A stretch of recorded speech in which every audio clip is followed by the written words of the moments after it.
Ocorrido em 2003, no Brasil, o caso ocupou as mídias na época devido à brutalidade e crueldade do crime. Tema até hoje de discussões, principalmente políticas, por envolver um menor de idade entre os acusados, esse caso não será esquecido tão cedo. Hoje, contarei a vocês sobre o trágico fim de um casal de namorados, Liana Friedenbach e Felipe Café. Liana Friedenbach nasceu em São Paulo no dia 6 de maio de 1987. Pertencia a uma família de classe média alta. Era filha do advogado Ari Friedenbach e estudava em uma excelente escola da região nobre de São Paulo, na época, com 16 anos. Felipe Café nasceu em São Paulo no dia 1 de janeiro de 1984. Pertencia a uma família de classe média e era 3 anos mais velho que sua namorada, com 19 anos na época dos fatos. O jovem casal apaixonado, Liana Friedenbach e Felipe Café, em busca de uma aventura, resolveu viajar para a zona rural da Grande São Paulo, mas especificamente para um sítio localizado no município de Embu Guaçu, local este conhecido por Felipe, visto que o rapaz havia passado suas férias por lá. Como Liana estava namorando havia poucos meses, a moça temeu que seu pai não a autorizasse a viajar com o namorado, razão pela qual lhe contou que no final de semana que estava por vir, viajaria com um grupo de jovens da comunidade israelita para o município de Ilhabela. Já Felipe avisou sua mãe que iria acampar, mas não mencionou sua companhia, de modo que a mãe do rapaz presumiu que seria com seus amigos. Assim, no dia 31 de outubro de 2003, sexta-feira, o casal começou sua jornada rumo ao município de Embu Guaçu. Ao anoitecer, resolveram passar a noite no vão livre do MASP, na Avenida Paulista, de modo que, ao raiar do dia, por volta das 5 da manhã, caminharam até o terminal rodoviário do Tietê para pegar o ônibus com destino à cidade na qual acampariam.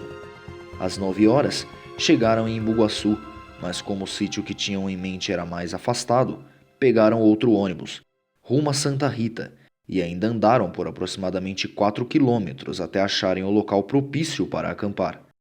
Enquanto o casal estava caminhando pelo vilarejo, chamaram a atenção de toda a comunidade local, pois estavam carregando muitas bagagens, se vestiam de forma mais privilegiada que os moradores dali, além do fato de Liana naturalmente ter chamado a atenção por conta de sua beleza. Nesse momento, foram avistados por Roberto Aparecido Alves Cardoso, conhecido como Champinha, e Paulo César da Silva Marques, vulgo Pernambuco, que seguiam para pescar no lago. Quando já estavam devidamente alocados em sua barraca, foram surpreendidos por Champinha e Pernambuco, que anunciavam um assalto. Ocorre que, como não foi achado valor significativo em dinheiro nem bens, resolveram sequestrar os jovens, seguindo para a casa de Antônio Caetano Silva, que serviria de cativeiro. O cativeiro era um local altamente insalubre e anti-higiênico.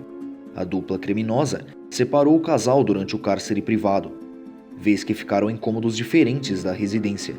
Temendo o que os criminosos poderiam fazer, Liana informou que pertencia a uma família de classe média alta. Por isso, poderiam pedir uma grande quantia em dinheiro, a título de resgate, desde que os entregassem salvos. Ainda no primeiro dia do sequestro, no dia 1 de novembro de 2003, Pernambuco estuprou Liana, enquanto seu namorado permanecia no outro quarto. Dado o estado de choque e medo que sentia, a jovem não conseguiu reagir. No dia seguinte, os criminosos chegaram à conclusão de que não seria importante a manutenção de Felipe no sequestro, razão pela qual resolveram executar o garoto. Assim, saíram com os jovens rumo ao matagal do vilarejo, Pernambuco guiando Felipe e Champinha guiando Liana. Em certo momento, Champinha parou a caminhada com Liana e Pernambuco e continuou com Felipe, até que aqueles os perdessem de vista. Pernambuco, com a vítima de mãos atadas, ordenou que ele se ajoelhasse e disparou um tiro, a queima-roupa, em sua nuca. Ao ouvir o disparo, Liana perguntou a Champinha o que estava acontecendo, obtendo como resposta a mentira de que Felipe havia sido libertado. Felipe Café foi executado naquele momento, no dia 2 de novembro de 2003. Após a execução, Pernambuco foge para São Paulo e Liana fica em poder apenas de Champinha. No mesmo dia da morte de seu namorado, ao anoitecer, a jovem é novamente estuprada, dessa vez por Champinha, Ante a falta de notícias da filha, o pai de Liana, preocupado, ligou para várias de suas amigas, pressionando por informações, oportunidade na qual soube que, na verdade, Liana viajou com o namorado para Embu Guaçu. Em razão disso, acreditou que o casal poderia ter se perdido na mata e acionou o Comando de Operações Especiais para que encontrassem os desaparecidos, Liana e Felipe. Assim que o COI iniciou as buscas, acharam a barraca e os pertences do casal, inclusive o celular de Liana. No cativeiro, chegou Antônio Caetano Silva, dono do imóvel, acompanhado de um amigo, chamado Agnaldo Pires. Champinha apresentou Liana como sua namorada e ainda a ofereceu aos comparsas, de modo que Agnaldo Pires teria aceitado a oferta e abusado sexualmente da moça. Enquanto isso, as buscas para achar Liana e Felipe ficavam cada vez mais intensas, mobilizando toda a imprensa nacional. Por vezes, o pai de Liana fez apelo nas mídias. Em consequência disso, um grande empresário, comovido com a situação, lhe ofereceu um helicóptero para que pudessem jogar folhetos com a foto do casal desaparecido, objetivando que todos da região tomassem conhecimento e ajudassem nas buscas, o que fora prontamente aceito. Ocorre que, com o grande alarde, no dia 3 de novembro de 2003, o irmão de Champinha foi ao seu encontro, informar que sua mãe estava preocupada com sua ausência em casa e que a polícia estava realizando grandes rondas na região. Ao perceber que seu irmão notou a presença de Liana, Champinha a apresentou como sua namorada. No dia 5 de novembro de 2003, dada a imensa repercussão do crime, temendo ser descoberto, Champinha decide matar Liana Fredenbach. Para isso, disse à jovem que iria lhe acompanhar até a rodoviária, porque queria libertá-la. No trajeto pelo matagal, Champinha, se utilizando de uma faca peixeira, desferiu inúmeros golpes no pescoço, tórax e costas da vítima. O adolescente deixou o local quando teve certeza de que Liana estava morta. Saindo dali, Champinha lavou a peixeira no riacho e seguiu por dentro da mata até a casa da mãe. Pouco antes de chegar, tirou a roupa suja de sangue e, com ela, enrolou a arma do crime. Amarrou o pacote com um arame e o pendurou dentro de um poço. Entrou em casa e dormiu. Após acordar, foi se apresentar na delegacia de Embu Guaçu, onde prestou o depoimento.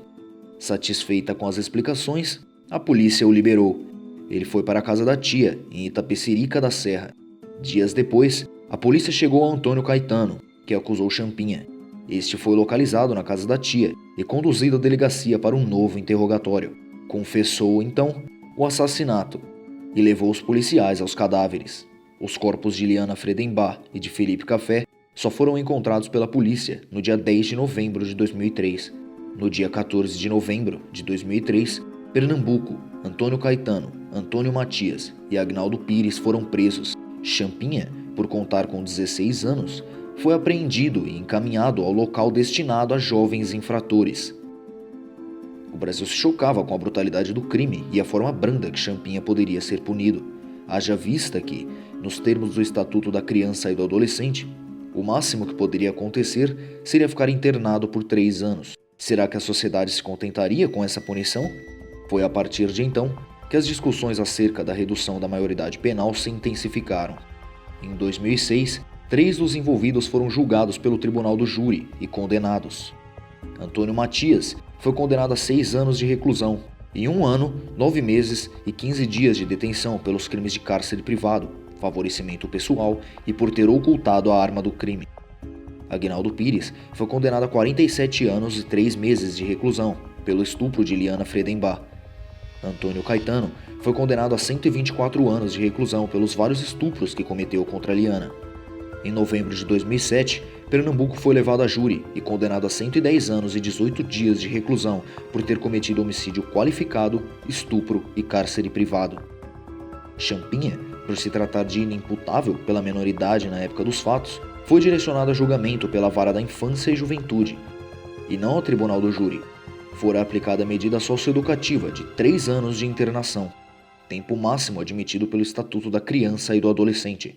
Após o cumprimento da medida socioeducativa, não havendo possibilidade de impor outra medida punitiva de caráter penal a Champinha, vez que, no ordenamento jurídico, vigora o preceito de que ninguém poderá ser punido mais de uma vez pelo mesmo fato criminoso, a saída que o Ministério Público achou para que ele não saísse da esfera da vigilância do Estado foi pedir a interdição civil.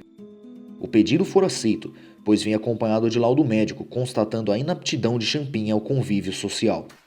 Assim, até os dias de hoje, Champinha vive na Fundação Experimental de Saúde, não mais cumprindo medida socioeducativa ou sanção penal, mas sim em decorrência de interdição civil, por não ser apto a conviver em sociedade, sem que seja considerado um risco. Algumas fontes denunciam Champinha de estar vivendo uma vida confortável demais na fundação, com empregadas fazendo sua comida, jogando videogames, entre outros luxos.